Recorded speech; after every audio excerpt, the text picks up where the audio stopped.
pour adorer mon Dieu. Avec ce chant, si on peut m'aider, si je me tais. Alléluia. Alléluia. Amen. On va encore l'adorer parce qu'il mérite l'adoration, n'est-ce pas? Amen. Alléluia.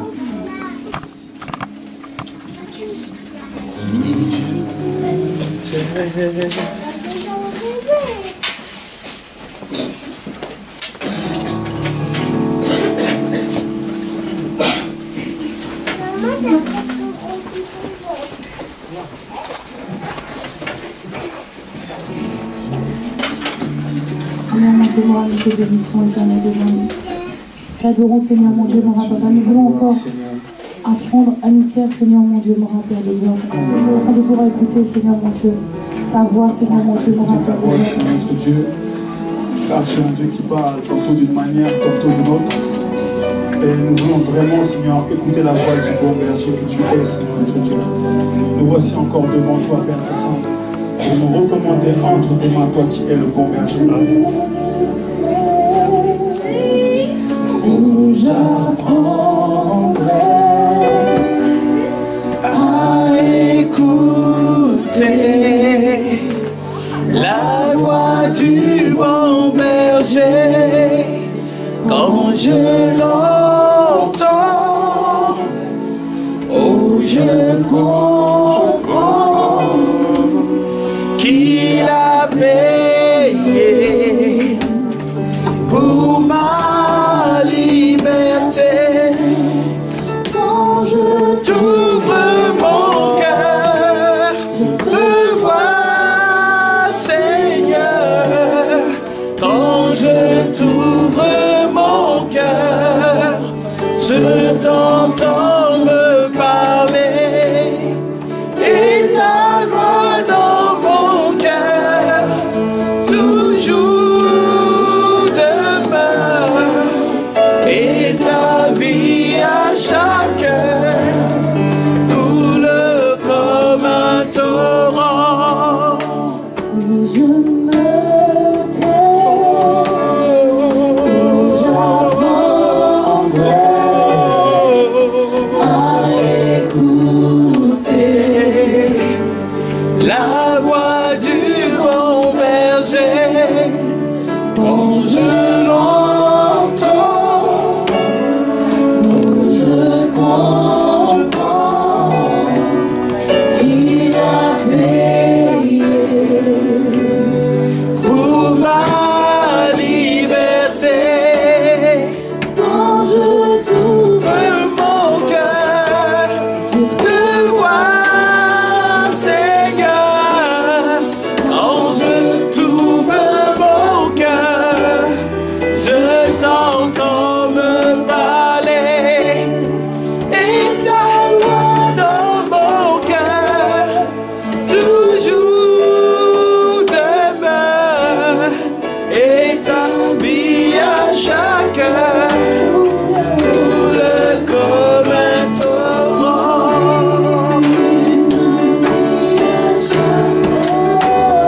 Coule comme un torrent.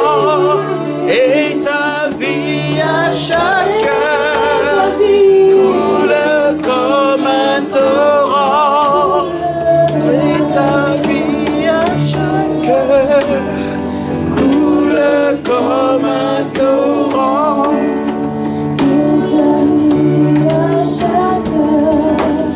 Coule comme un torrent. Alléluia. Pendant que la musique va continuer à jouer, tu vas élever ta voix et tu vas demander au Seigneur pour sa vie encore cet après-midi comme un torrent. Lui qui a dit, vous qui avez soif, venez au ruisseau, buvez même sans payer. Il est là, prêt à rafraîchir ceux qui ont besoin de rafraîchissement, à étancher la soif de ceux qui ont soif de sa parole, à étancher la soif de ceux qui ont soif de vérité, à étancher la soif de ceux qui ont soif de justice d'après-midi. Tu vas élever ta voix et taper ça. Tu dis, Seigneur, fais couler ta vie, le flot de ta vie, afin que nous puissions bénéficier de ta grâce cette après-midi encore. Élève ta voix, adresse-toi à ton Dieu, il est là, Jésus. Là où 2 ou 3 sont réunis, il est au milieu d'eux. Père, que ta vie coule encore cet après-midi. Et que nous puissions en bénéficier tous à chacun, Seigneur notre Dieu. Nous prions, Seigneur, toi qui es le Dieu des restaurations, Papa. Et lorsque nous tournons vers toi les regards, nous sommes rayonnants de joie. Et notre visage ne se couvre point de honte. Père éternel, viens encore faire couler le feu de ta vie cet après-midi. Afin que ceux qui ont besoin de guérison la trouve, Seigneur notre Dieu, qui est en toi. Afin que ceux qui ont besoin de guérison de l'âme, Seigneur notre Dieu, puissent avoir la restauration, toi qui es le Dieu qui restaure. Fais couler ta vie, Seigneur notre Dieu, encore cet après-midi, Papa.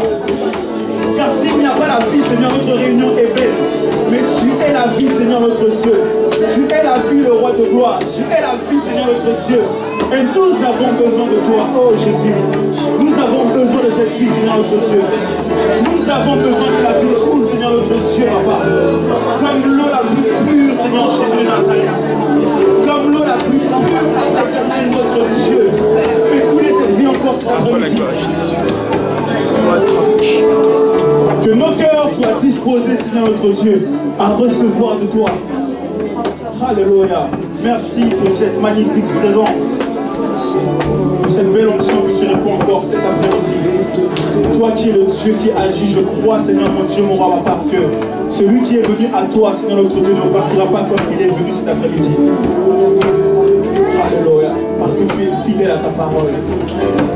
Alléluia. La gloire commence à Jésus.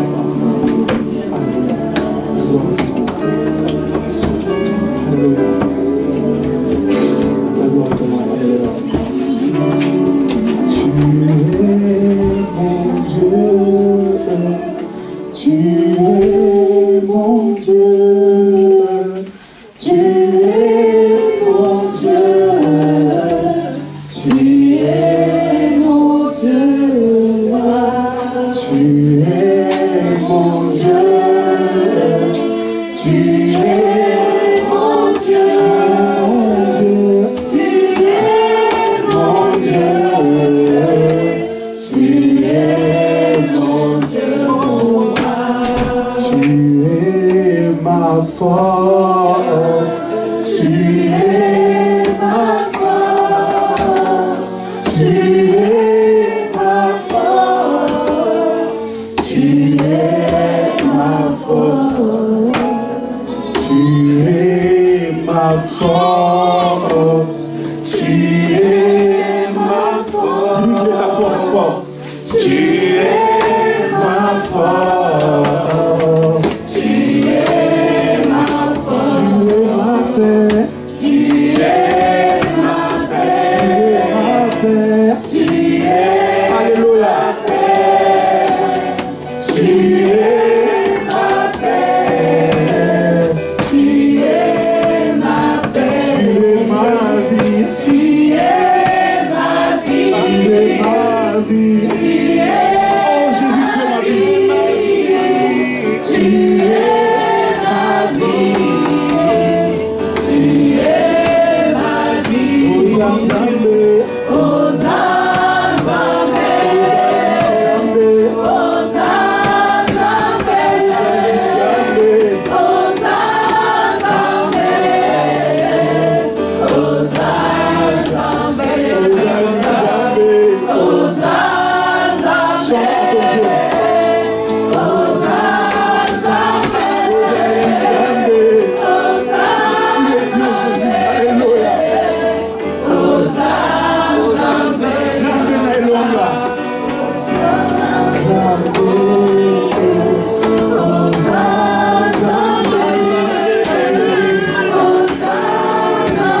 You are my God. You are my Lord. You are my Lord. You are my Lord. You are my Lord. Notre Seigneur prend le contrôle de tout ce moment, ô éternel, Dieu de gloire. Toi qui prends en majesté, Seigneur, Dieu, dans l'assemblée des saints. Nous prions simplement, Dieu de gloire, que ton feu coule encore cet après-midi. Et que nous puissions, Seigneur, saisir ce que tu as prévu pour chacun d'entre nous. Éternel Dieu de gloire, comme je l'ai dit tout à l'heure, ne permets pas que nous puissions repartir comme nous sommes venus. Nous ne sommes pas venus voir un homme, mais nous sommes venus entendre ta parole. Allez. Celle qui était au commencement et qui était à l'origine de toutes choses. Nous prions pour la disposition des cœurs et nous prions pour l'impact de celle-ci. Viens et sois fidèle comme à ton habitude à cette même parole dans le nom puissant de Jésus de Nazareth. Nous avons ainsi prié. Amen. Amen. Alléluia.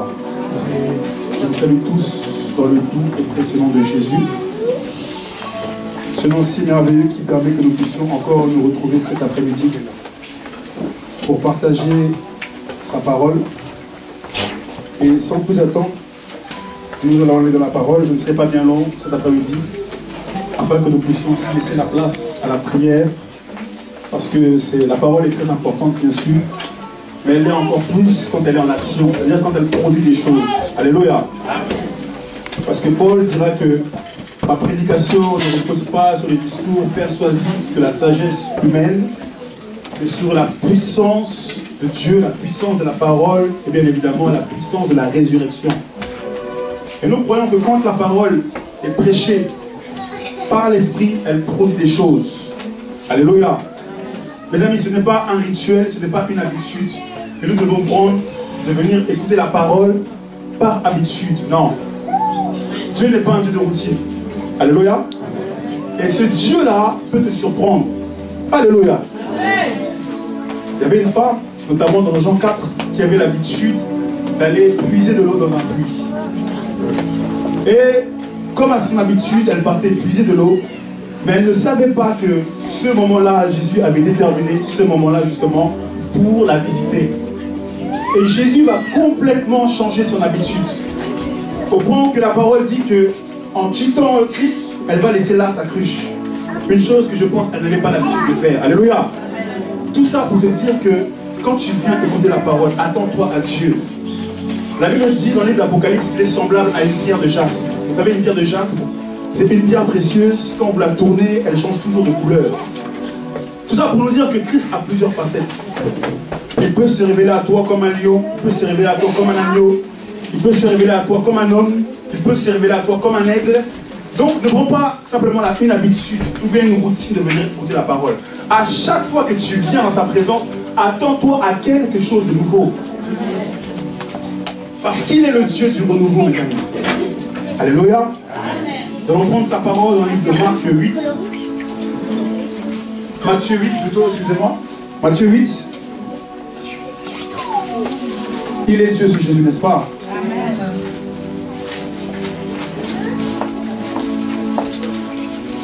Comme je le disais, je ne veux pas être bien long. Matthieu 8, à partir du verset 18.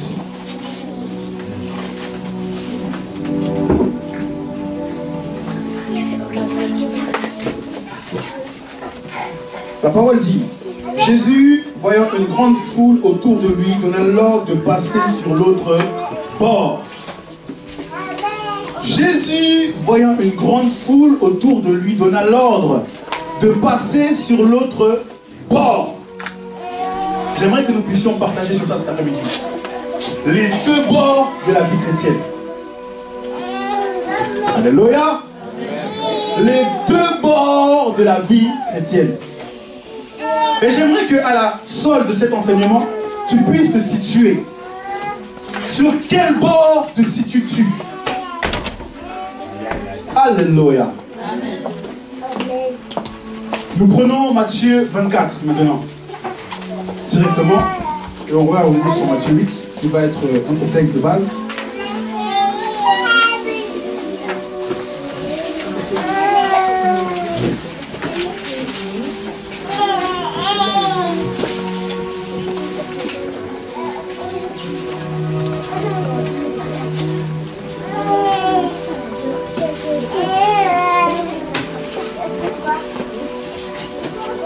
Matthieu 24.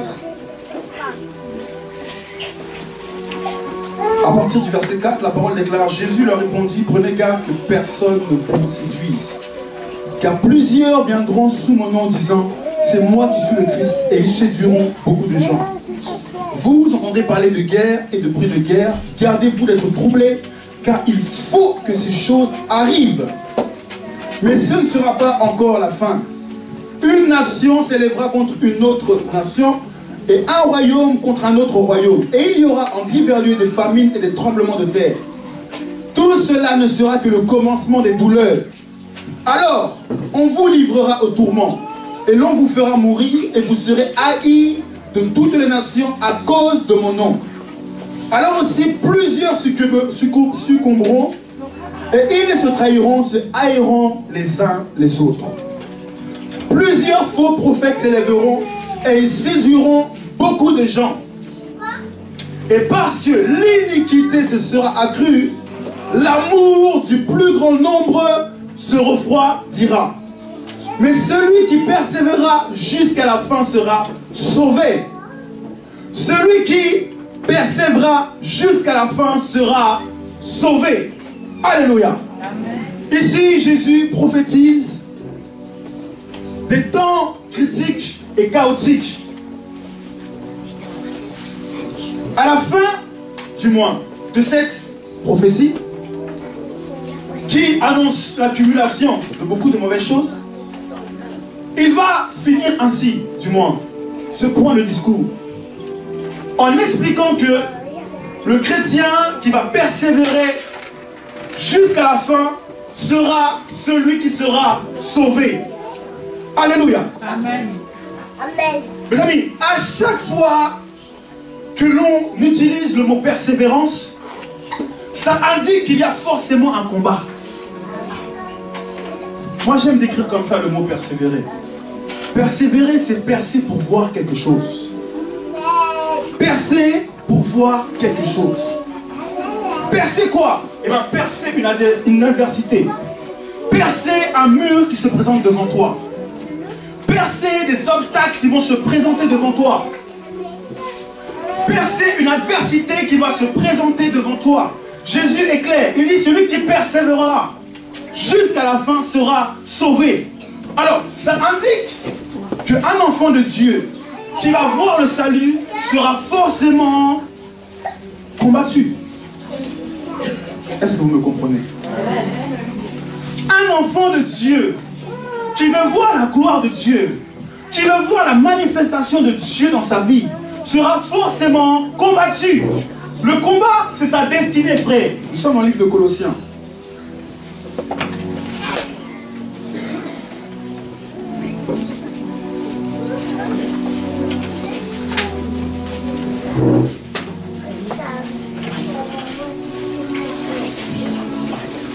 Colossiens chapitre 1,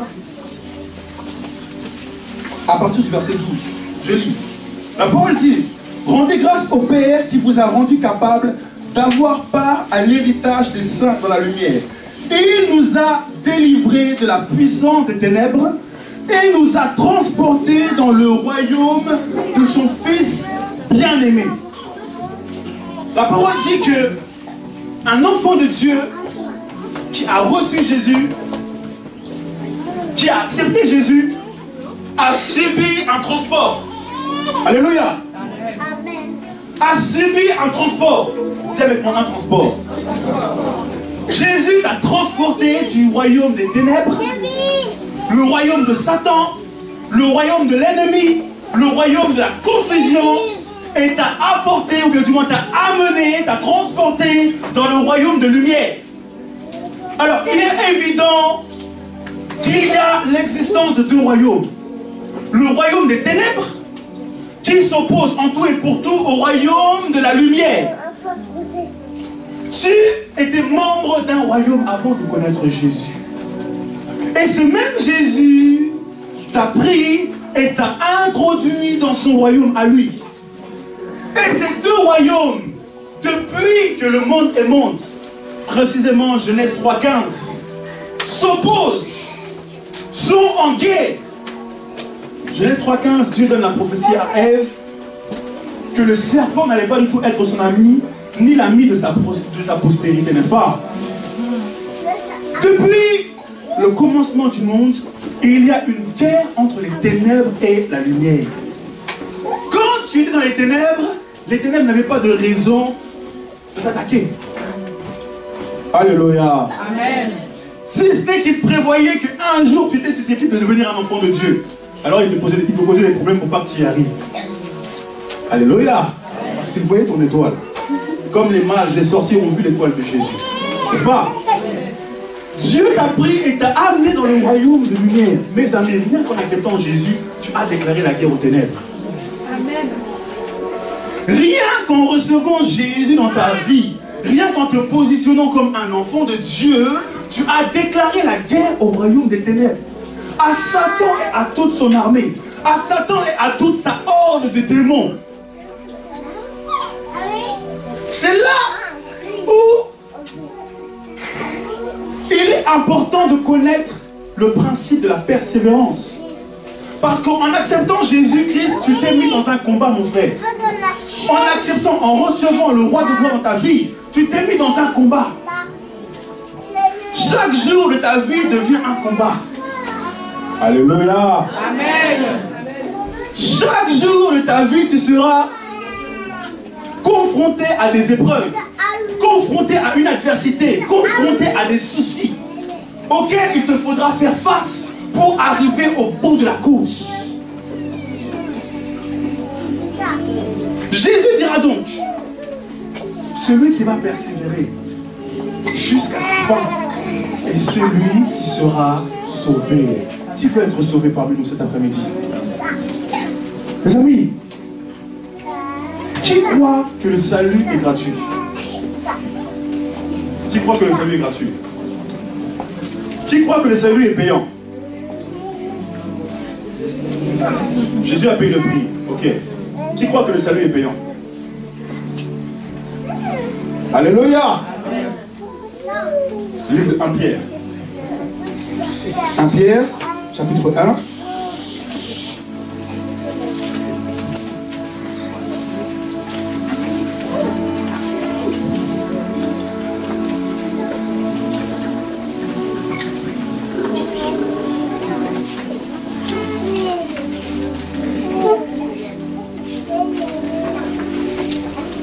À partir du verset 8, on va lire au nom de Jésus. 1 Pierre chapitre 1, le verset 8. La parole dit, vous l'aimez sans l'avoir vu. Vous croyez en lui sans le voir encore. Vous réjouissant d'une joie merveilleuse et glorieuse. Parce que vous obtiendrez le salut de vos âmes pour... Pourquoi? De quel prix on nous parle ici? Moi je croyais que le salut était gratuit. On me parle d'un prix. Mes amis, pour être sauvé, il y a un prix à payer, vous savez ça? Oui, le salut est gratuit, dans le sens où Jésus a payé le prix par rapport à la loi. Ce qu'on appelle la rédemption. Il nous a rachetés des griffes de l'ennemi. Mais pour demeurer dans cette condition de rachat, il y a un prix à payer, frère. Ah non, c'est pas encore dit amen. Amen. Pour demeurer dans ta condition d'enfant de Dieu sauvé, il y a un prix à payer. Je disais hier, Jésus a fait sa part. Et toi, mon frère, ma soeur, tu as une part à faire. Et si tu n'es pas conditionné, enseigné, tu vas passer à côté de ton salut. Alléluia. Amen. Pierre est clair. Verset 9. Parce que vous obtiendrez le salut de vos âmes pour prix de votre foi. Ta foi doit payer un prix pour que tu voies la nouvelle Jérusalem, frère.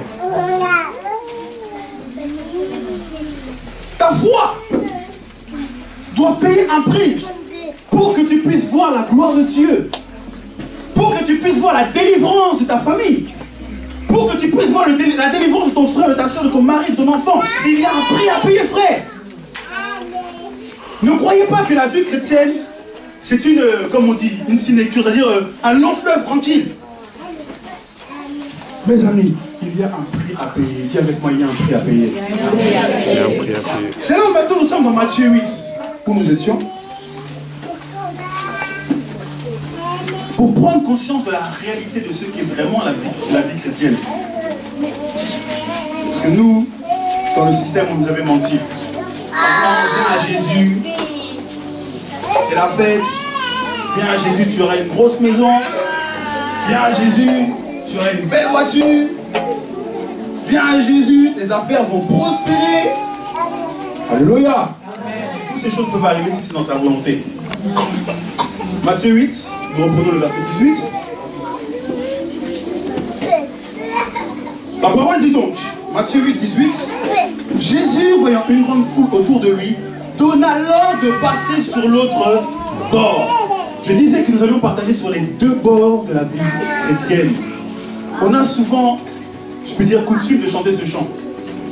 Il n'a pas dit que tu coulerais, il n'a pas dit que tu sombrerais, il a dit allons. Alléluia, alléluia. Allons sur l'autre bord. Ça veut dire quoi, allons sur l'autre bord? Aller sur l'autre bord, ça signifie quoi? On chante ce chant, est-ce qu'on le comprend? Amen. Amen. Mes amis, quand il a dit allons sur l'autre bord, il a dit ça à les disciples. Donc les gens qui connaissaient déjà Jésus. Il n'a pas dit ça à des païens. Ah. Donc on comprend que pour les disciples, il y a deux bords. Je dis avec moi deux bords. Oui, il y a deux bords. Et il n'y a que sur un seul bord qu'il y a le salut, frère, pas sur l'autre. Alléluia. Amen.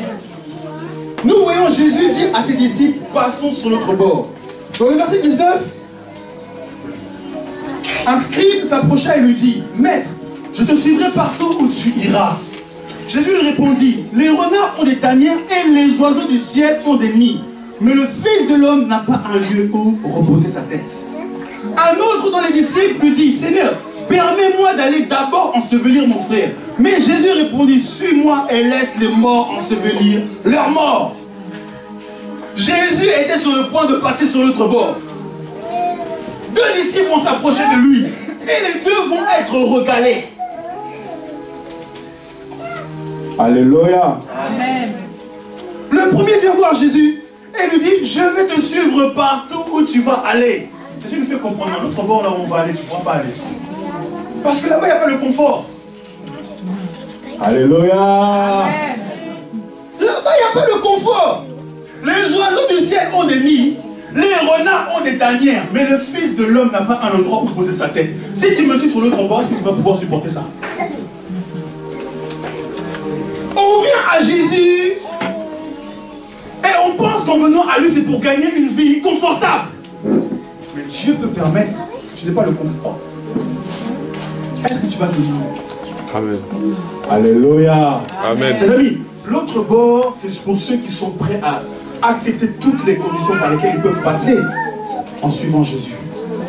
Paul dira, je sais vivre dans l'abondance et je sais vivre dans la... L'autre bord, c'est pas pour ceux quand ils ont un frigo plein, ils bénissent le Seigneur, et quand le frigo est vide, ils fuient le Seigneur. Alléluia. Amen. L'autre bord, c'est pour les vrais disciples. Jésus a dit dans Matthieu 28, verset 19, allez et faites de toutes les nations des disciples. Disciple en grec, c'est martyrus, qui a donné le mot martyr. L'autre bord, c'est pour ceux qui sont prêts à souffrir pour Christ. L'autre bord, là, c'est pas pour les bébés qui pleurent. On t'a marché sur le pied, ah non, je viens plus à l'assemblée. Non, c'est pas pour toi l'autre bord là. L'autre bord, c'est pour ceux qui ont envie de persévérer. Frigo vide, frigo plein, ils sont là, ils bénissent le Seigneur. À pied ou en voiture, ils sont là, ils bénissent le Seigneur. Papier ou pas papier, ils continuent à adorer leur Dieu. Mariage ou célibat, ils continuent à adorer Dieu parce qu'ils espèrent en lui. L'autre bord, c'est pas pour les exigeants. Ça, il fallait rester sur le premier bord. Regardez, dans le premier bord, Matthieu 20, Matthieu, que nous avons pris là, le passage 8-18, nous dit Jésus, voyant une foule s'approcher à lui, va dire aux disciples, passons sur l'autre bord. Quand on dit les disciples, on parle des 12. Amen. Amen. Parce que sur le premier bord, il y avait la gloire. Tout le monde acclamait les disciples. Amen. Et ça se passe souvent comme ça dans le début de la vie chrétienne. Tu penses que tout est beau, tout est facile, tu demandes ça à Dieu, Dieu te donne. Tu es encore un bébé spirituel. Ça, le bébé, quand il demande le lait, on ne peut pas trop tarder. Alléluia. Amen. Donc au début, c'est un peu simple, un peu facile, tout ça. Mais Jésus te dit, oui, ça c'est le premier pas de la vie chrétienne, mais ce n'est pas la finalité. Il faut passer de l'autre bord. Et c'est dans l'autre bord qu'on saura véritablement qui tu es. Amen. Amen. Dans Hébreux 5, au verset 11, l'auteur de l'épître aux Hébreux va s'énerver. Parce qu'il y avait des gens qui voulaient simplement rester dans le premier bord. Ils ne voulaient pas aller au deuxième bord. Hébreux 5, 11, nous dit la parole.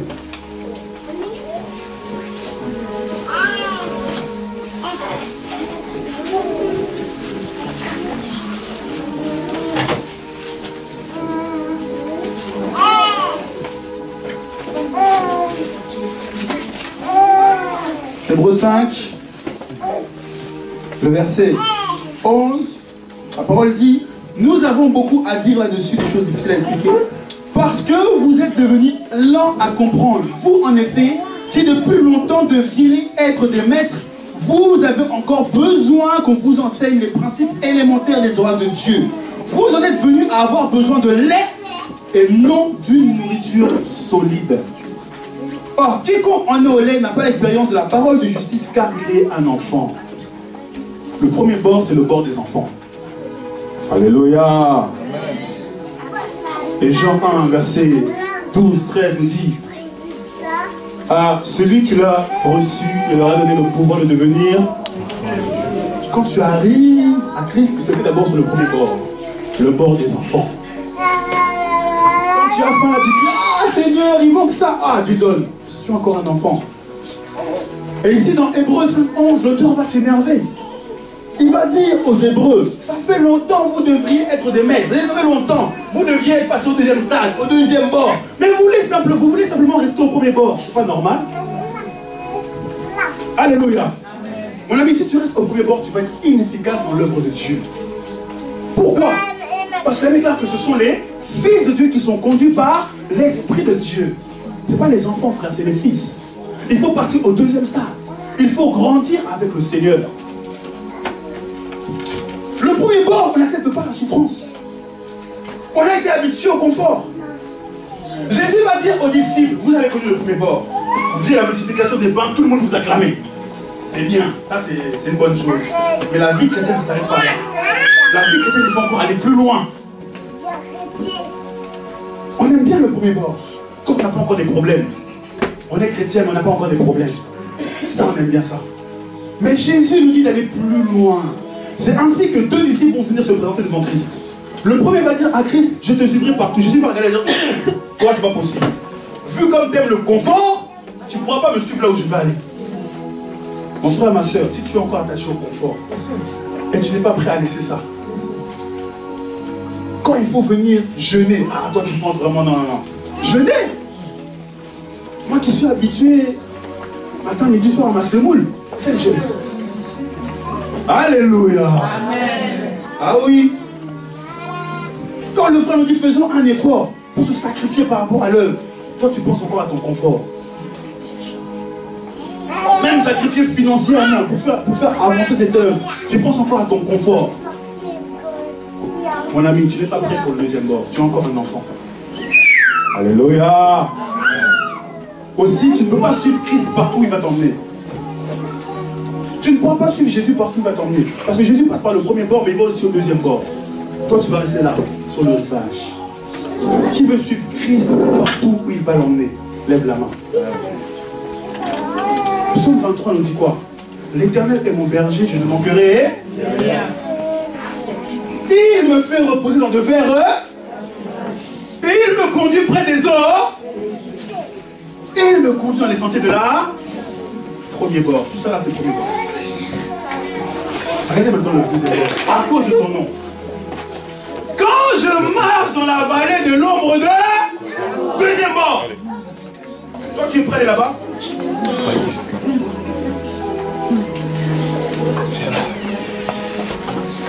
Je ne crains aucun mal, car tu es avec eux. Donc lui, il est passé par là, le berger. Toi, si tu n'es pas prêt à suivre le berger, tu vas t'arrêter au côté de la justice. Mais tu ne comprendras pas qu'il faut que tu passes par la vallée de l'ombre de la mort pour qu'il ouvre une table en face de tes adversaires. Et tu ne seras jamais justifié. Parce que pour voir le salut, il faut passer par là. Lui-même qui est Dieu est passé par là. Toi, qui es-tu? On dit, le Père n'a pas épargné son propre fils. Alors toi, qui es-tu? Le fils en qui il avait mis toute son affection est passé par le brisement. Et toi, tu veux rester simplement dans le confort. Mon frère, tu n'as pas compris c'est quoi la vie chrétienne encore. Tu restes dans les rêves là. La réalité de la vie chrétienne, c'est le combat. Et il faut être prêt à combattre. Il faut être prêt à se sacrifier. Et c'est là où Pierre nous dit, là-bas, que vous obtiendrez le salut par le prix de votre foi. Es-tu prêt à payer le prix? Pour voir la ville de Rennes sauvée, es-tu prêt à payer le prix? Alléluia. Vous êtes triste? Vous êtes triste? Non. Je vais parler de la bénédiction qui enrichit alors. Alléluia. Amen. Il faut être prêt. Dis à ton voisin, il faut être prêt.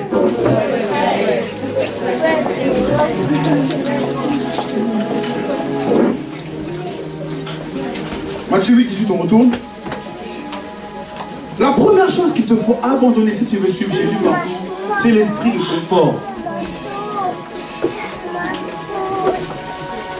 L'esprit de confort va t'amener dans la paresse. Et Romain va nous dire, n'ayez pas de la paresse mais du zèle. Ayez du zèle et non de la paresse. Quand il faut venir à la réunion, tu seras toujours en retard parce que tu aimes trop dormir. Quand il faut jeûner, tu n'y arriveras pas parce que tu aimes trop manger. Alléluia. Amen. Ça, c'est les gens qui veulent le confort. Mais quand tu es en Christ, il faut être prêt à renoncer à ton confort pour la gloire de ton Dieu. La première chose qu'il te faut abandonner dans ton chemin vers le ciel, vers Jésus, vers le salut, c'est l'esprit de confort. Et ça, c'est la maturité. Tu n'es plus un enfant. Un bébé, bien un nouveau-né en Christ, on peut encore le cajoler, tout ça. Au bout d'un moment, non.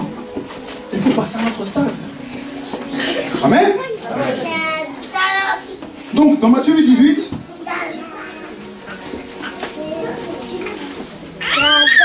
Jésus va recaler cet jeune homme qui avait l'esprit de confort. Parce que pour aller sur l'autre bord, il ne faut pas avoir cet esprit.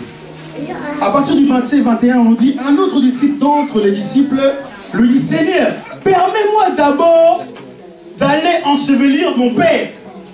Jésus dit aux disciples, allons là-bas. Lui dit, non Seigneur, avant d'aller dans l'autre bord, laisse-moi aller ensevelir mon père. Jésus va lui dire, laisse les morts ensevelir leur mort. Quelle phrase choc. Quelle phrase choc. Si j'étais un bébé spirituel qui commençait et que j'étais là, j'allais dire, mais Jésus est dur. Il a perdu son père quand même. Alléluia. Pourquoi? Parce que quand on passe dans l'autre bord, il n'y a plus l'histoire de sentiments. Est-ce que vous êtes d'accord avec moi? Amen. Si tu veux aller plus loin avec Jésus, tu dois abandonner l'esprit de sentimentalisme. Si tu veux aller sur le bord de ceux qui combattent et qui sont efficaces dans le royaume de Dieu, dans l'église du Dieu vivant, tu dois abandonner l'esprit de sentimentalisme. Quand il faut prendre position, ne regarde pas à tes amis dans l'assemblée, ne regarde pas, je ne sais pas moi, à ta famille, regarde à la parole. Jésus va dire, je ne suis pas venu apporter la paix, je suis venu apporter quoi? Et à cause de cette parole, il y aura une division entre le fils et son père, entre la fille et sa mère. À cause de la parole. Si tu veux suivre Jésus, si tu veux entrer dans ton ministère, abandonne le sentimentalisme. Quelqu'un dit Amen. Abandonne ça. Parce que si Satan voit encore qu'il y a ces racines de sentimentalisme en toi, il va vraiment jouer avec toi. Il va t'emmener avec petits copains, petites copines, concubinage, bêtises. C'est trop sentimentaliste. C'est-à-dire, ah, si je quitte cet homme. Alléluia. Si je quitte cet homme, où est-ce que je veux aller? Mais Jésus est aussi un homme, n'est-ce pas? Et c'est à lui qu'il faut retourner. Amen. Amen. Voilà, quand tu marches avec le Seigneur, si tu veux aller loin dans son cheminement, dans le ministère, dans l'œuvre de Dieu, tu dois abandonner l'esprit de confort. Le contraire de l'esprit de confort, c'est l'esprit de sacrifice. Et tu dois adopter l'esprit de sacrifice. Tout donner pour le Seigneur. Et tu dois abandonner l'esprit de sentimentaliste. Tu dois devenir biblique. Tu ne dois pas vivre selon tes sentiments, selon ce que tu ressens. Tu dois toujours revenir à qu'est-ce que dit la parole. Qu'est-ce que dit la Bible, qui est la parole de Dieu. Qu'est-ce que dit Jésus par rapport à cette situation ou à telle situation. Je suis dans le concubinage, qu'est-ce que dit la parole? Je suis dans le copinage, qu'est-ce que dit la parole? Je suis dans le mensonge, qu'est-ce que dit la parole? Je suis dans le murmure, qu'est-ce que dit la parole? Je suis inconstant dans toutes mes voies. Qu'est-ce que dit la parole? Abandonnez les sentiments. Ici, arrête. Si on est dans les sentiments, on ne va pas voir la gloire de Dieu. Alléluia. Amen. Il faut être public. La Bible déclare que dans l'église primitive, Dieu faisait des signes et des prodiges, des miracles et des prodiges. Mais pas n'importe comment. Il est dit, Dieu accompagnait les apôtres par des prodiges et des miracles. N'est-ce pas? Non. La Bible déclare, Dieu accompagnait sa parole. Par des prodiges et des miracles. Ça veut dire que si tu veux voir la gloire de Dieu, mon frère, ma soeur, par rapport à ta situation, il n'y a que dans la parole. Il n'y a que par la parole. Tu ne pourras pas aller plus loin avec Jésus si tu es trop sentimentaliste, trop sentimentaux. Parce que les sentiments, là, ça ment. Sentiment, c'est sentir, mentir. Ce que tu vas ressentir, là, c'est que du mensonge. Mais la parole est la vérité. Je déclare que la parole ne retourne jamais à Dieu sans avoir accompli ses effets.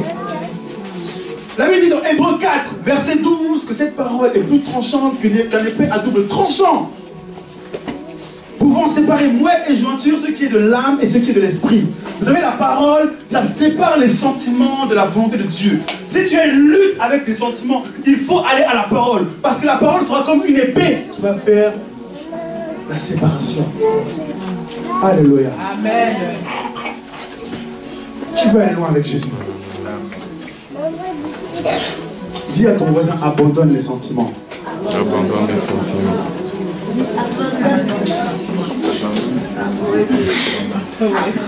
Amen. L'ennemi du ministère, c'est l'esprit de confort. Parce que l'esprit de confort va t'amener dans la négligence. Et la Bible déclare, maudit celui qui sert Dieu avec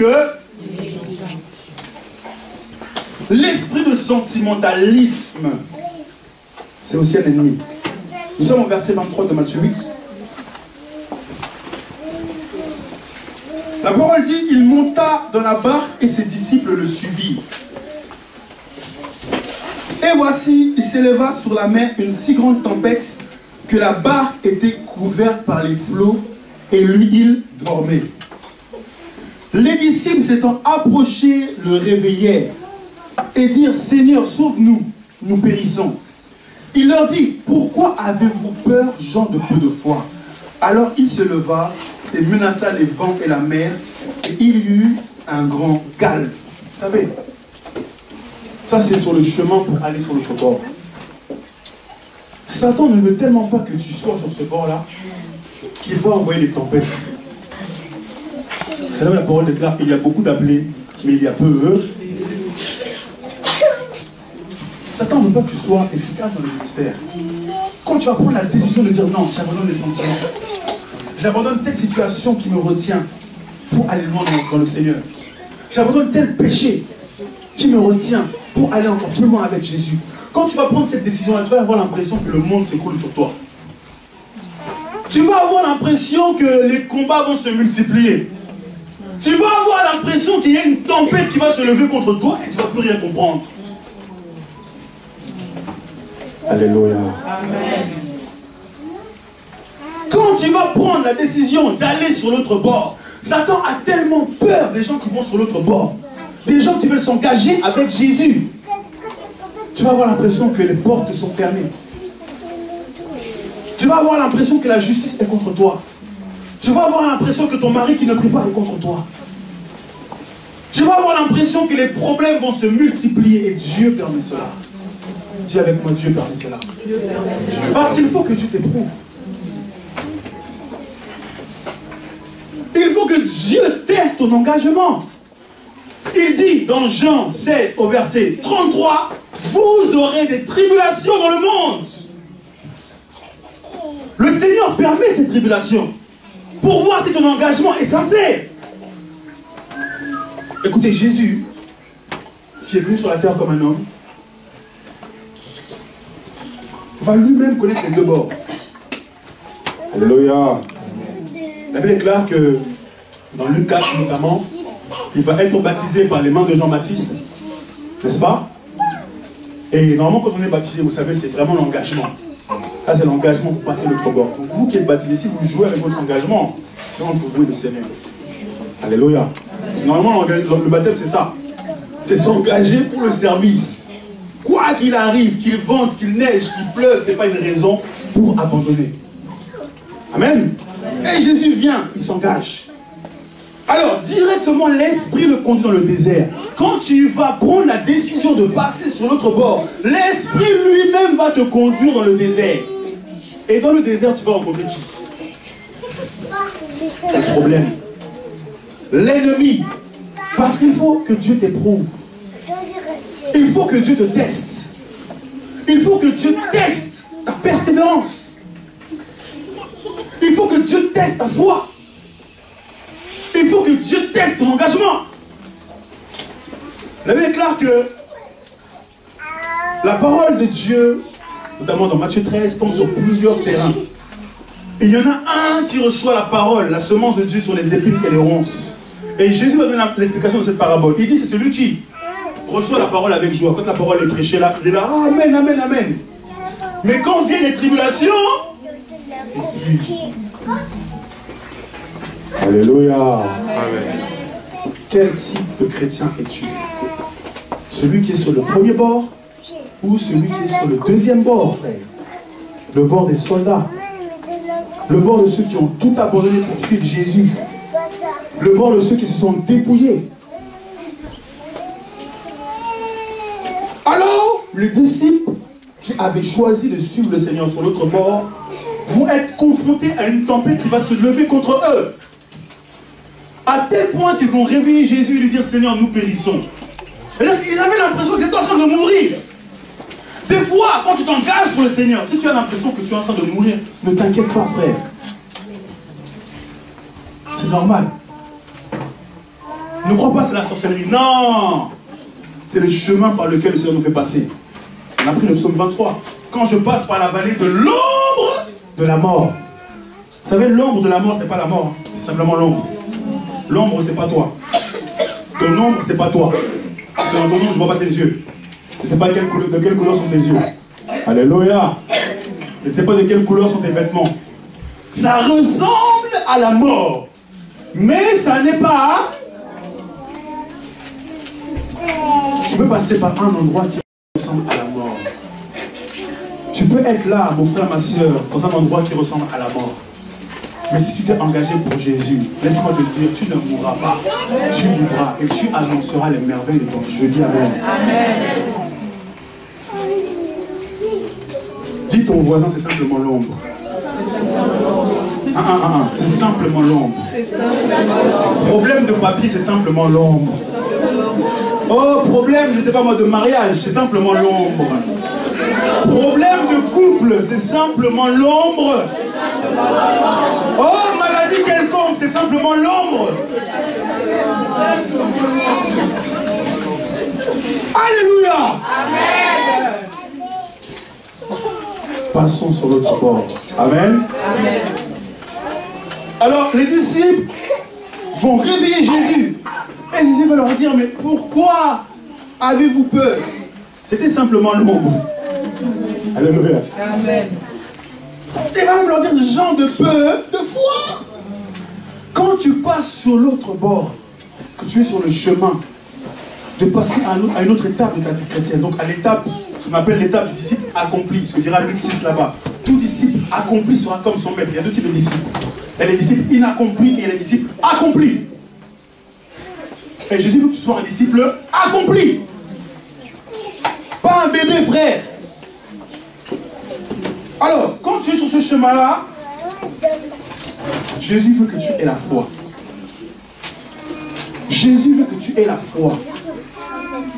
Parce que les tribulations, les vents contraires vont se lever. Les gens vont s'opposer à toi. Tu vas vivre des combats terribles. Et ça fait partie de la vie chrétienne. Amen. Le temps me manquerait d'entrer dans les détails. Alléluia. Alors, qu'est-ce qui se passe après? Ils vont réveiller Jésus. Nous sommes dans Matthieu 8 toujours.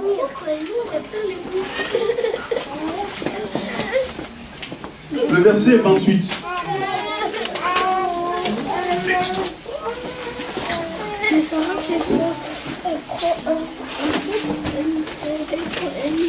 Matthieu 8, le verset 28, la parole dit: lorsqu'il fut sur l'autre bord dans le pays de Gadarène, deux démoniaques sortirent des sépulcres, vinrent au-devant de lui. Waouh! Et ils ont à peine posé le pied sur l'autre bord. Quel conflit d'accueil! Eh mes amis, le combat là! Les disciples, quand ils étaient sur le premier bord, ils étaient joyeux. Ah, les démons nous obéissent. Ah, on multiplie simplement le pain comme ça, le pain se multiplie. Tout le monde nous aime en Israël. Je dis, ah, ça la vie chrétienne. Allons là-bas. Tu es là, Dieu t'a fait grâce, tu as une petite onction, tu commences à... Voilà. Je suis quelqu'un quoi. Eh, Dieu va t'amener sur notre bord, fais attention. Et il faudrait être prêt. Alléluia. Alors, ils arrivent sur l'autre bord. Les premières personnes qui se présentent sont des démons.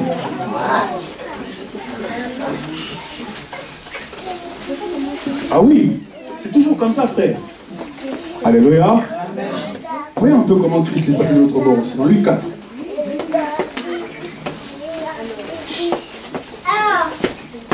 Luc chapitre 4.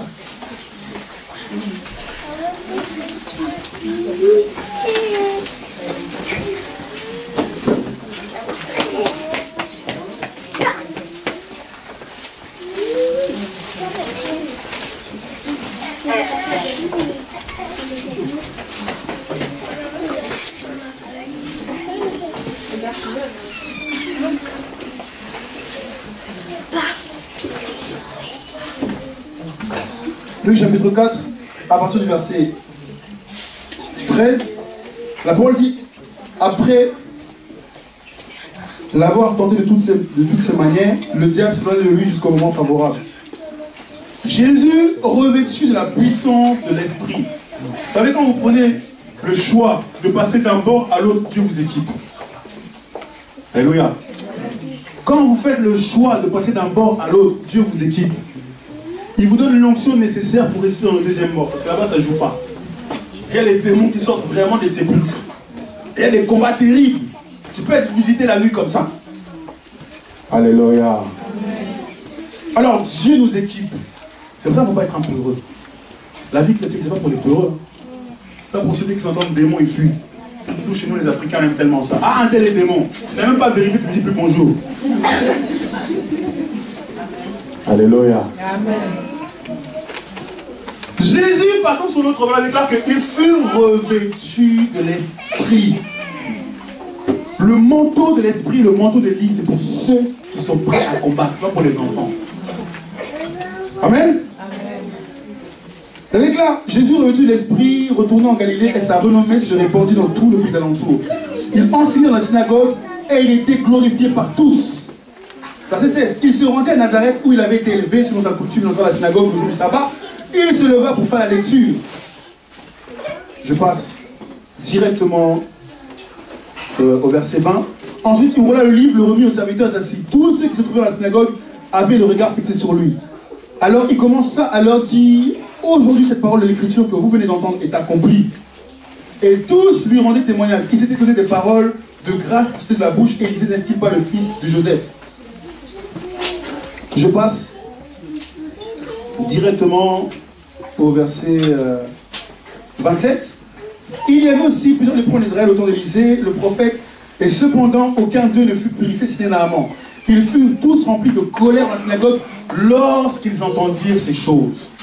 Mes amis, jamais avant d'avoir été revêtu l'esprit, Jésus s'était aventuré pour se déclarer comme étant l'enfant de la prophétie. Alléluia. Je disais hier dans le partage que le monde entier attend la révélation du Fils de Dieu. Alléluia. Dieu, dans son plan parfait, a fait de toi quelqu'un que toi-même peut-être tu ne connais pas. Et tu le connaîtras quand tu vas passer de l'autre bord. Parce que quand tu vas passer de l'autre bord, on verra vraiment qui tu étais. Si Dieu avait prévu la grâce prophétique dans ta vie, elle va se manifester sur l'autre bord. Si Dieu avait prévu la grâce de docteur dans ta vie, elle va se manifester quand tu prendras la décision de passer sur l'autre bord. Jésus est passé sur l'autre bord, Dieu a donné l'esprit de courage et de zèle, l'esprit d'Élie. Arrivé sur l'autre bord, il va aller confronter les docteurs de la loi. Et il déclare que tous se sont mis en colère contre lui. L'autre bord, c'est le bord du combat, frère. C'est le bord où tu vas accomplir ton ministère. C'est le bord où tu auras de l'impact. De la même manière que Jésus a conduit les disciples à Gadara, une fois arrivé à Gadara, la Bible déclare que 2 démons sortant des sépulcres sont venus se présenter devant lui.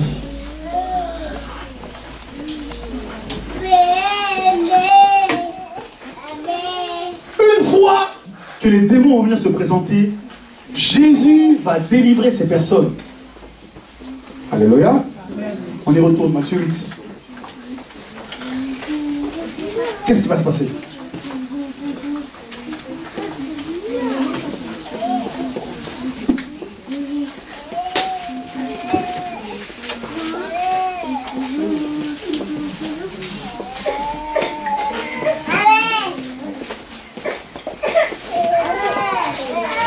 Matthieu 8, 29. Et voici, ils s'écrièrent: qu'y a-t-il entre nous et toi, fils de Dieu? Es-tu venu ici pour nous tourmenter avant le temps? Et il y avait loin d'eux un grand troupeau de pourceaux qui paissaient. Les démons prient Jésus, disant: si tu nous chasses, envoie-nous dans ce troupeau de pourceaux. Il leur dit: allez, et ils sortirent et entrèrent dans les pourceaux. Et voici, tout le troupeau se précipita dans les pentes escarpées, dans la mer, et ils périrent dans les eaux. Ceux qui les faisaient paître s'enfuirent et allèrent dans la ville raconter tout ce qui avait été, tout ce qui s'était passé. Et ceux qui étaient arrivés au démoniaque. Alors toute la ville sortit à la rencontre de Jésus. Écoutez, dans cette ville-là, il y avait 2 démons qui étaient connus de toute la ville. Et la ville déclare qu'ils faisaient peur à tout le monde. Jésus arrive dans la ville, il délivre ces gens-là. Et il y a des témoins qui vont voir la délivrance, qui vont aller raconter ça aux gens de la ville. Et elle déclare que tous les gens de la ville vont accourir vers Jésus. À votre avis, pourquoi ils vont accourir vers Jésus? Amen. Imaginez-vous ici à Rennes, il y a des démons qui embêtent tout le monde. Et quelqu'un vient un jour, il délivre, il chasse ces démons-là. Quelle va être votre réaction? Vous allez être content ou pas content? Vous allez être content ou pas content? Content. Regardez ce qui s'est passé maintenant dans la parole. Amen. On continue. La Bible déclare. Verset 34. Alors toute la ville sortit à la rencontre de Jésus, et dès qu'ils le virent, ils le supplièrent de quitter le territoire. Es-tu prêt à passer sur l'autre bord? On a mis sur l'autre bord, tu déranges les gens. Tu vas passer sur l'autre bord. Ici à Rennes, il y a des gens qui vont venir te voir pour te dire quitte Rennes. Quitte.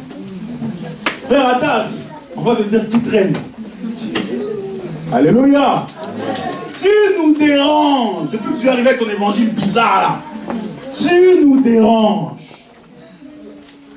On avait l'habitude que les gens nous idolâtrent dans nos assemblées. Mais depuis que tu es là, tu amènes des délivrances compliquées. Les gens reçoivent la vérité et il est dit, vous connaîtrez la vérité et la vérité vous a franchira. Alors tu nous déranges. Quand tu passeras sur l'autre bord, que tu auras sacrifié ton esprit de confort, ton esprit de sentimentalisme, la peur, Dieu va te revêtir une puissance que tu ne connais pas encore. Si tu ne l'as pas expérimenté, bien sûr, déjà. Alléluia. Et cette puissance, cette lumière va déranger le monde des ténèbres. Et le monde des ténèbres va pas chercher à combattre contre toi. Hein. Ils vont chercher à supplier pardon, quitte. Alléluia. Pardon, quitte. Il y a des gens ici là, ils vont passer dans l'autre bord. Je le déclare au nom de Jésus. Amen. Il y en a parmi nous là, cet après-midi, ils vont dire, moi le péché c'est fini. Ils vont dire, moi cette décision que je n'arrivais pas à prendre, c'est fini. Moi cette vie cachée là, que j'avais cachée au devant de l'assemblée, c'est fini parce que je veux passer de l'autre bord. Parce que quand Jésus reviendra, il prendra ceux qui sont passés de l'autre bord. Ceux qui ont fait le choix de se sacrifier pour glorifier le nom de Jésus. Est-ce que le frère dit Thomas? Non, Romains 8, verset 17.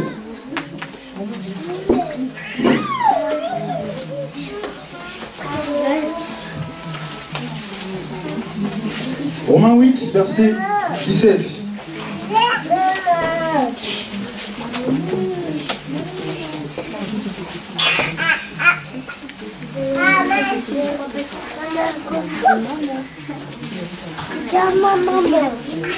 La parole dit, vous y êtes?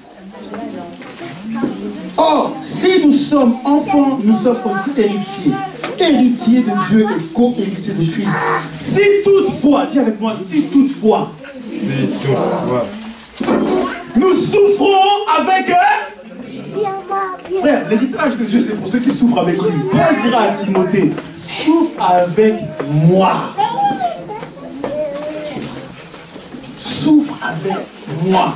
Ceux qui veulent être glorifiés avec Jésus doivent souffrir avec Jésus, doivent porter le fardeau du Seigneur. Parce qu'il est dit, venez à moi, vous tous qui êtes fatigués et chargés, et je vous donnerai du repos. Prenez sur vous mes instructions, prenez sur vous mon joug, parce que mon joug aussi est léger. Si tu es à Christ et que tu veux être sauvé, Jésus a dit, le disciple, c'est celui qui renonce à lui-même et qui se charge de sa croix. Alors, celui qui passe sur l'autre bord. Ceux qui seront sauvés, mes amis, ce n'est pas ceux qui dorment pendant qu'il y a des moments de jeûne ici, là. Ce n'est pas ceux qui dorment pendant qu'on pense comment on va payer la salle. Ce n'est pas ceux qui dorment pendant qu'il y a des moments d'intercession ici. Alléluia. Amen. C'est pas ceux qui dorment pendant que l'assemblée est combattue par des sorciers, par des ennemis. C'est ceux qui veulent s'engager. Ceux qui sont prêts à se sacrifier. Ceux qui sont prêts à soutenir. Ceux qui sont prêts à se donner, bien aimés. Ceux-là obtiendront le salut pour le prix de leur foi. Alléluia. Amen. Qui veut se sacrifier pour le Seigneur? Je dis pour le Seigneur, pas pour cette assemblée d'abord, pour le Seigneur. Je dis pour un homme. Qui veut se donner pour Jésus? Amen, levez-vous, on va prier.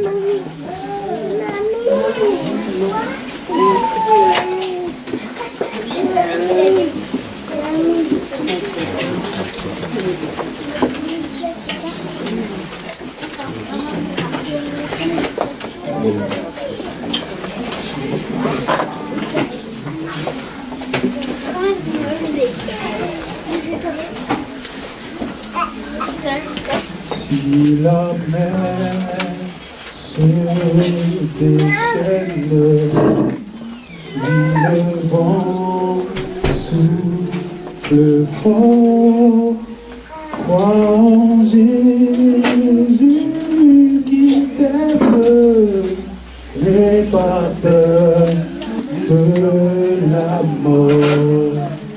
Il n'a pas dit que tu Il n'a pas dit que tu trouverais. Il a dit alors de l'autre bord.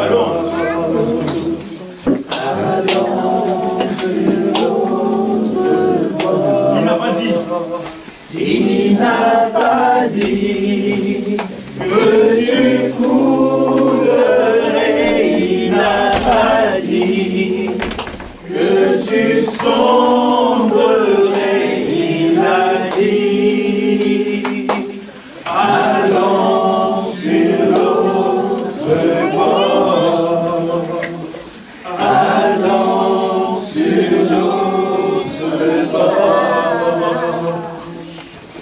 Alléluia. Tu vas élever ta voix et tu vas parler à ton Dieu. Je veux dire, Seigneur, me voici. De la manière que tu as dit à Esaïe, me voici, envoie-moi. Me voici prêt à aller sur l'autre bord. Mon frère, fais cette prière. Que si tu as envie de passer sur l'autre bord, que si tu as envie d'être efficace dans le rôle de Dieu, que si tu as envie d'être efficace dans cette œuvre, si tu ne veux pas, abstiens-toi, frère. Il est clair que le fruit, confesser ce qui n'est pas le fruit de conviction est un péché. Fais-le que si tu as la conviction. Nous sommes devant le roi de gloire. Il est clair que si tu fais un vœu à l'Éternel, ne tarde pas à l'accomplir. Dis-lui, Seigneur, je suis prêt à aller sur l'autre bord. Me voici, envoie-moi. Élève ta voix et commence à prier ton Dieu. Élève ta voix, commence à prier ce Dieu. Commence à t'adresser à lui.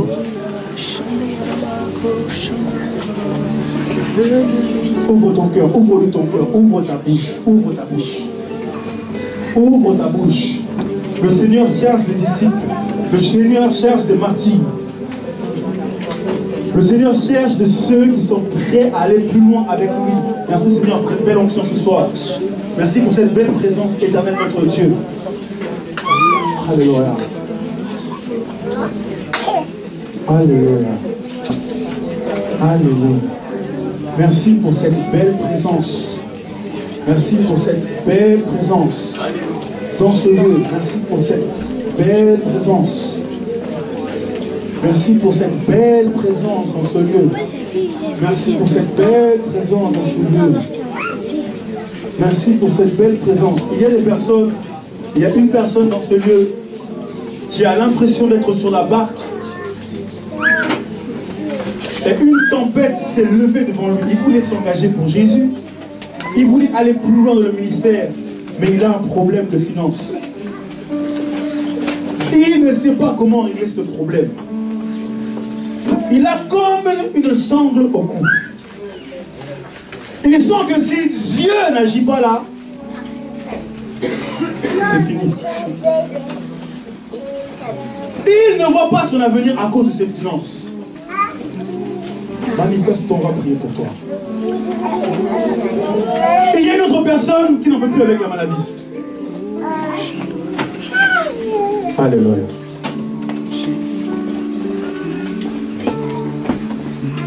Tu souffres depuis longtemps de cette maladie. À un tel point que ça a amené l'incrédulité. À un tel point que tu commences à devenir dur avec le Seigneur. Ça va mon frère? Ça va? Bien, je vais prier pour toi. Je peux prier pour toi? Tu peux prier pour toi? Tu sais que Jésus veut agir dans ta vie. Tu sais qu'il veut briser cette incrédulité. Ce caractère que tu as envers lui parce qu'il t'aime. Et en fait, ton manquement t'a rendu en colère par rapport à Dieu. Il voit la colère que tu as. Et en fait, il veut agir. Mais il faut que tu brises cette incrédulité. Et c'est maintenant, c'est pas demain, c'est maintenant. Laisse-moi prier pour toi, mon frère. Je peux prier pour toi? Gloire au Seigneur. On va prier pour ce frère. Amen. Amen. J'ai parlé de quelqu'un qui avait un problème de finances. Mon ami, c'est maintenant qu'il faut se manifester. N'aie pas honte. Amen. Amen. Pour l'instant, on prie pour ce frère. On va élever nos voix. Dieu veut amener une guérison dans son cœur. Il a besoin de la guérison. Parce que son manque de guérison a fait qu'il est en colère avec le Seigneur. Même s'il ne le manifeste pas. Dans son intimité avec Dieu, il y a un problème. Claude, on va prier pour le frère Claude. Et devant nous, commençons à prier au nom de Jésus. Seigneur, mon Dieu, moi, je te prie pour cet homme. Je prie, Seigneur, que la puissance de l'Esprit puisse le libérer de toujours. Père, je prie que la puissance de l'Esprit puisse le libérer de toujours. Au nom de Jésus. La puissance de l'Esprit puisse le libérer de toujours. Au nom puissant de Jésus. Oh Père, je prie, Seigneur, mon Dieu, moi, que l'Esprit puisse travailler son cœur. Tu as dit dans ta parole, je donnerai un cœur de chair et non plus un cœur de pierre. Papa, que cet homme puisse vivre, Seigneur mon Dieu, mon roi, ce fleuve de vie, Seigneur mon Dieu, mon roi, après lui poser. Merci, Seigneur mon Dieu, mon roi, pour son cœur, éternel, Papa. Tu vas amener une restauration dans son cœur, oh Seigneur mon Dieu, mon Père, Papa. Par rapport à toutes ces souffrances, oh Seigneur notre Dieu, qu'il a laissé enfuir en lui et qui ont développé, Seigneur mon Dieu, mon roi, un caractère incrédule. Merci Père de ça, transpercer mon cœur et de commencer à manifester que tu es le miracle. Tu vas le visiter, Seigneur notre Dieu.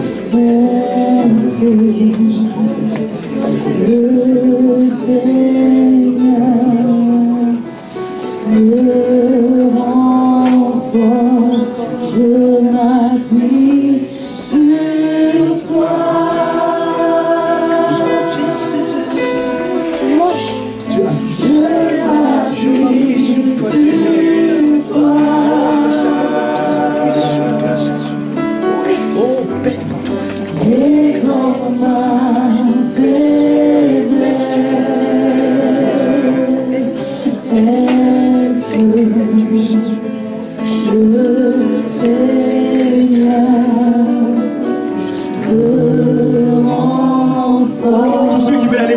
Jésus, approchez-vous.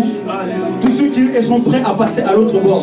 Vous aviez peur des combats. Vous aviez encore le pied sur le frein. Approchez-vous, on va prier pour vous par la grâce de Dieu.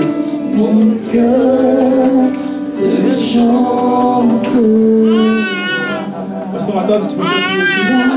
Approchez-vous, on va prier au nom de Jésus. Tu as un ministère, mais tu ignores encore là où tu t'appelles. Approche-toi, on va prier. Gloire à Dieu.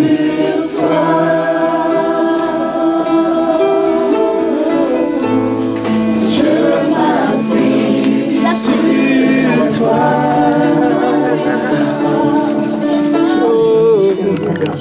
Et dans ma faiblesse.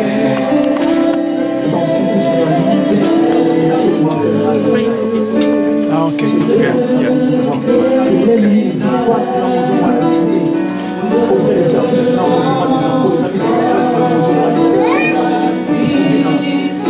je prie que ça en quelque de serviteurs tu m'as mandaté. Je prie que cet enfant soit libre. Avec la restauration, Seigneur, parce qu'elle veut se suivre. Elle est persécutée, Seigneur Dieu. Je prie au nom puissant de Jésus. Que tu sois sur la puissance de Jésus. Tout ce qu'on a rappelé, il empêche d'avancer. Père, maintenant, je les salue au nom. Afin qu'elle n'ait pas peur, Seigneur mon Dieu, de là-bas. Afin qu'elle ne manque pas de foi, Seigneur mon Dieu, mon paix. Je prie, Seigneur notre Dieu, que la foi se partage au nom puissant de Jésus. Aucune racine d'incrédulité, aucune racine de doute, au nom puissant de Jésus de Nazareth. Merci parce que Seigneur mon Dieu,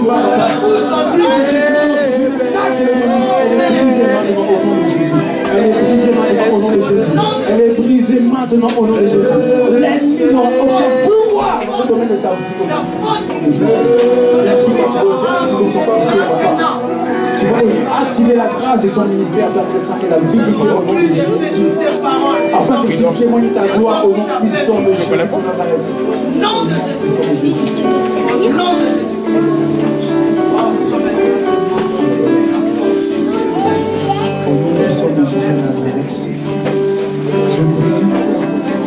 Toute addiction addiction dans la vie de Sophie.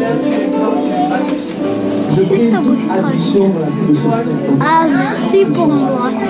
Son corps est le temple du Saint-Esprit. Tu sais que tu peux le voir. Son corps est le temple du Saint-Esprit, mon Dieu. Je brise, Seigneur, notre Dieu, Père éternel, tout pouvoir et tout lien, Seigneur, notre Dieu, de l'ennemi et du péché dans sa vie. Je prie, Seigneur, afin que tu restaures, Seigneur, notre Dieu, là-bas. Sa vie, Seigneur, notre Dieu, familiale et sentimentale, sociale, au puissant de Jésus de Nazareth. Je prie que tu amènes un équilibre dans son caractère, au puissant de Jésus. Que sa vie soit une vie de contemplation, une vie d'adoration au nom puissant de Jésus. Merci car tu nous fais passer à notre bord au nom puissant de Jésus. Merci Seigneur quand tu vas, Seigneur, dans la vie de témoignage, papa. Passe-la. Et te glorifier dans la vie, Seigneur, notre Dieu. Tu peux passer ici. Tu vas expérimenter l'amour de Dieu. Touche, ça bouge. Ça bouge.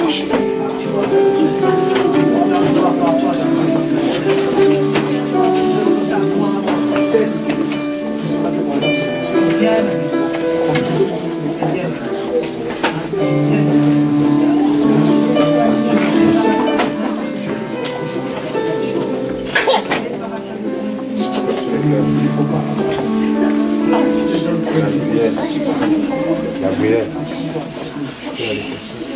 Tu attires les enfants aussi.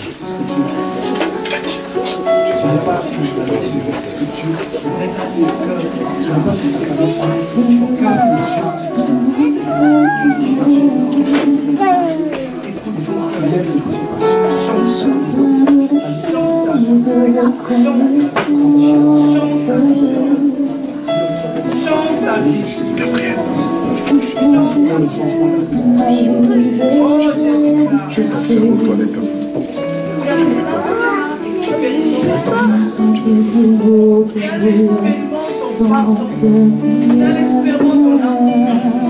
Sa puissance.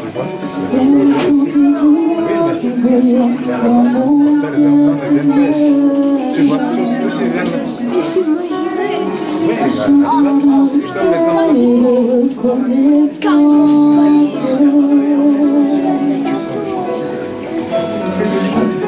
Jésus qui m'a libéré du péché.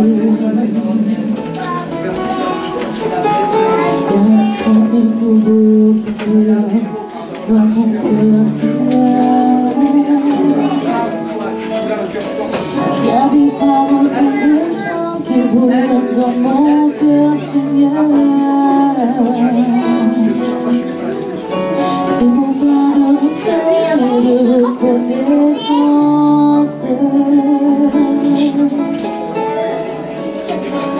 Toi, Jésus, tu m'as libéré du péché.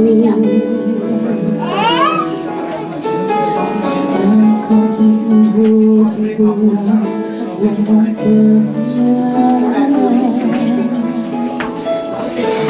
C'est mon cœur qui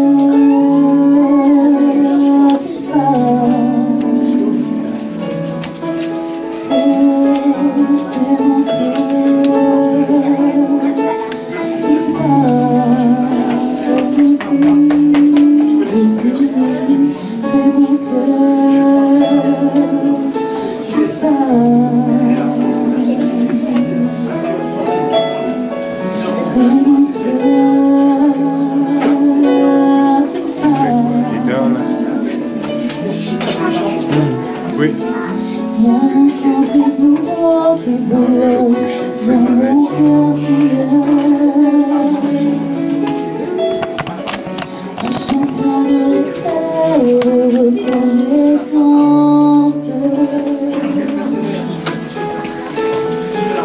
Parce que toi, Jésus, tu m'as libéré du péché. Il y a un cantique nouveau qui brûle dans mon cœur, Seigneur. C'est mon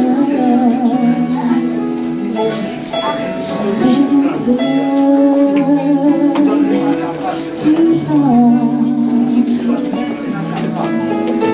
C'est mon cœur qui parle.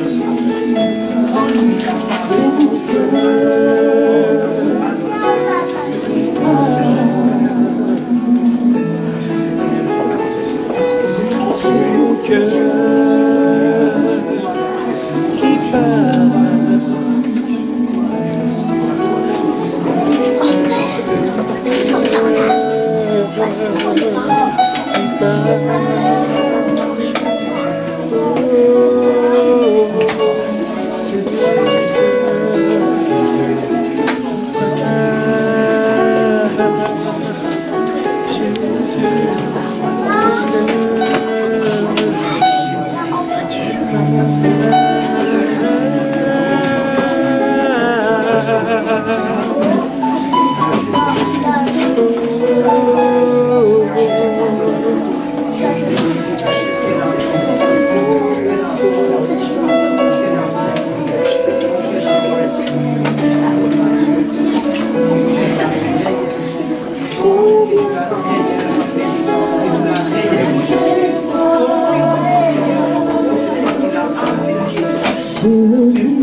Je veux y marcher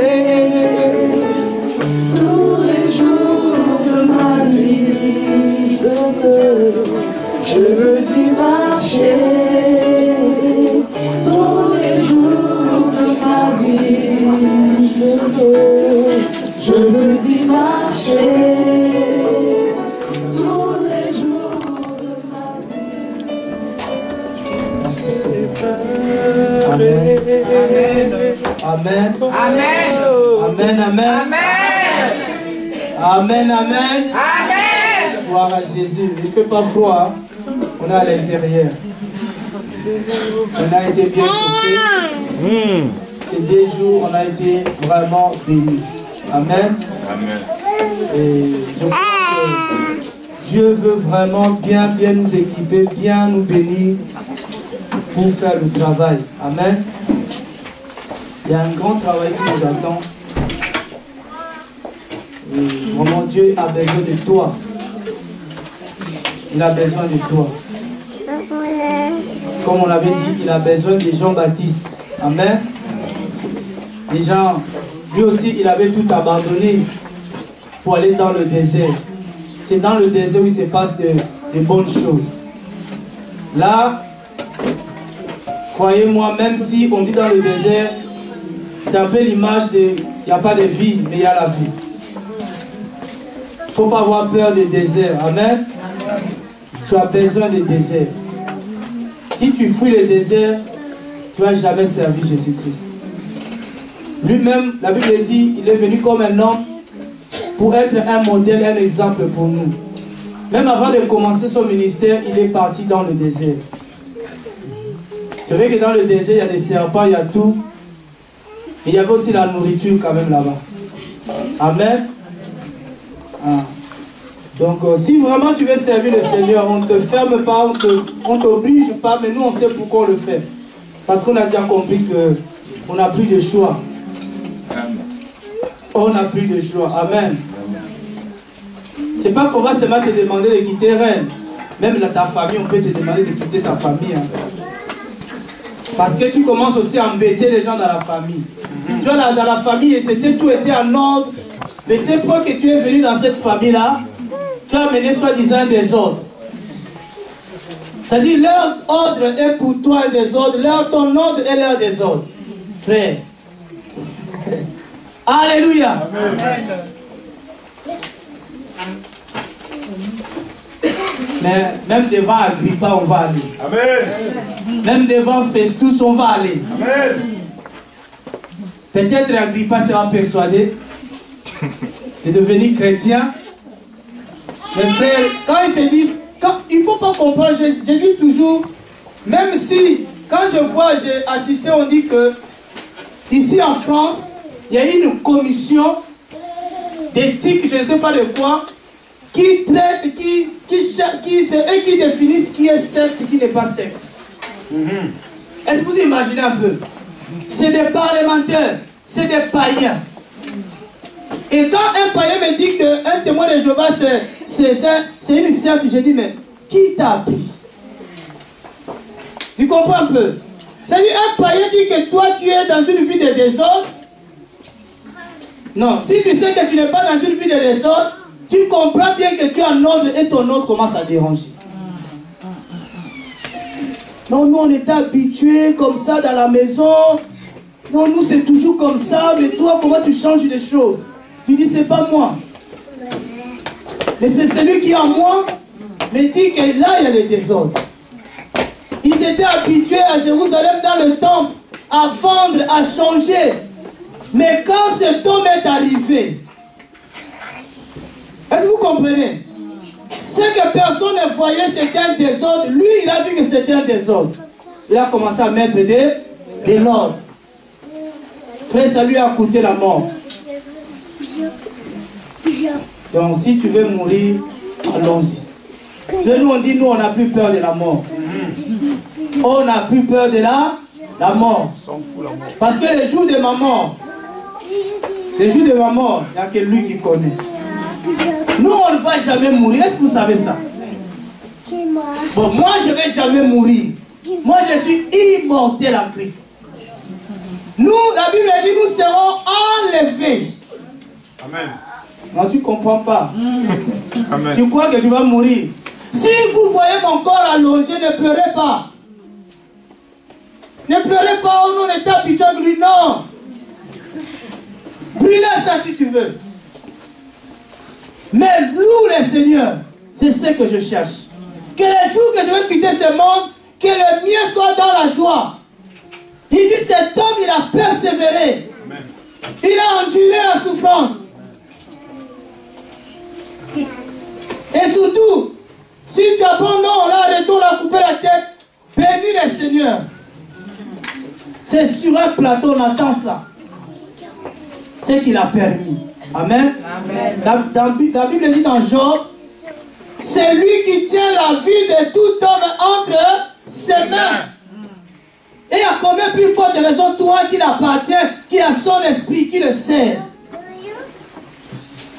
Jean-Baptiste n'est pas mort pour rien, hein, parce que son temps était arrivé. Si le temps de Jean-Baptiste n'était pas arrivé, personne n'allait le toucher.